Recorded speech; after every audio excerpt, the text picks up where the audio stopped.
বাংলাদেশকে কড়া ভাষায় আক্রমণ করেছেন শান্তনু ঠাকুর। স্পষ্টত তিনি বলছেন বাংলাদেশে কার্যত জামাতের বুদ্ধিতে চলছে, আর এই সরকারের মদতেই সংখ্যালঘুরা তারা ঘরছাড়া হচ্ছেন, সংখ্যালঘুদের ওপর অত্যাচার চালানো হচ্ছে। মদত রয়েছে কাদের? সরকারে। ভারতীয় পণ্য যদি সে দেশে না পাঠানো হয় তাহলে বেকায়দায় পড়বে বাংলাদেশ। শান্তনু ঠাকুরের বক্তব্য।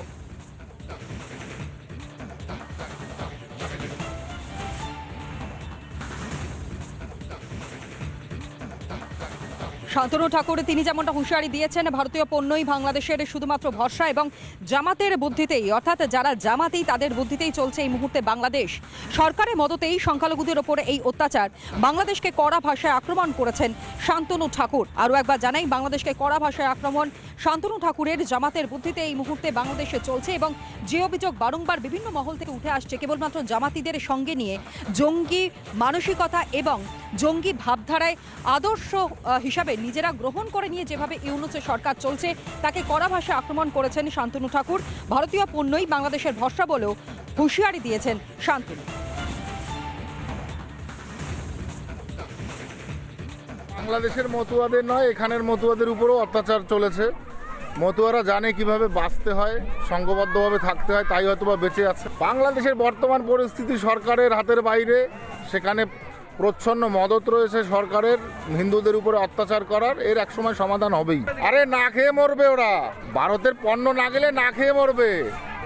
এক অক্ষর 1 ইঞ্চি পেটে কালির বুদ্ধি নেই, ঠিক আছে? যেটা করছে ওই জামাতের বুদ্ধিতে করছে।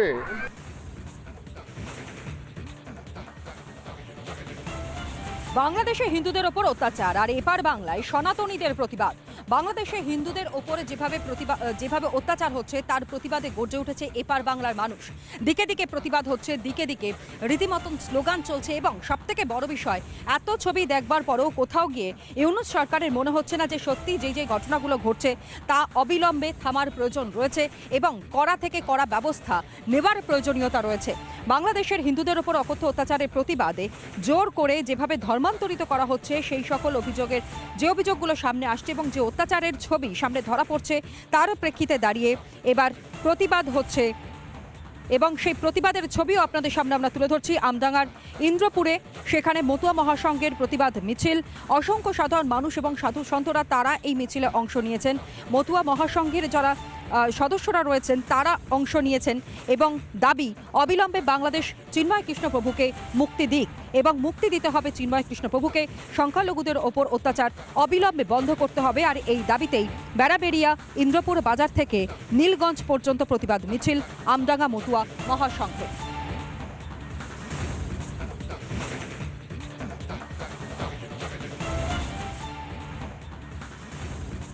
এই মিছিলে উপস্থিত বিজেপি বিধায়ক অসীম সরকারও বাংলাদেশে হিন্দুদের ওপর অত্যাচার আর এবার সনাতনীদের প্রতিবাদ এবং সেই প্রতিবাদে উপস্থিত রয়েছেন প্রত্যেকেই।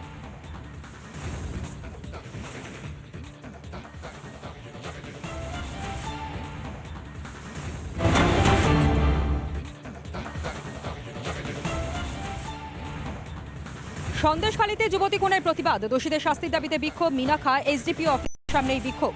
ধিক্কার মিছিলে স্থানীয় বাসিন্দাদের। দোষীদের দ্রুত গ্রেফতারির দাবি। গত 4 ডিসেম্বর নিখোঁজ হন যুবতী, 3 দিন পর পুকুর থেকে উদ্ধার হয় দেহ। সন্দেশখালীতে যুবতী খুনের প্রতিবাদ এবং দোষীদের শাস্তির দাবিতে এই বিক্ষোভ সমাবেশ। মিনাখা এসডিপিও অফিসের সামনেই বিক্ষোভ চলতে থাকে দীর্ঘক্ষণ ধরে। ধিক্কার মিছিলে স্থানীয় বাসিন্দাদের এবং দোষীদের দ্রুত গ্রেফতারির দাবি জানানো হয়। গত 4 ডিসেম্বর নিখোঁজ হন যুবতী এবং 3 দিন পর পুকুর থেকে উদ্ধার হয় তার দেহ।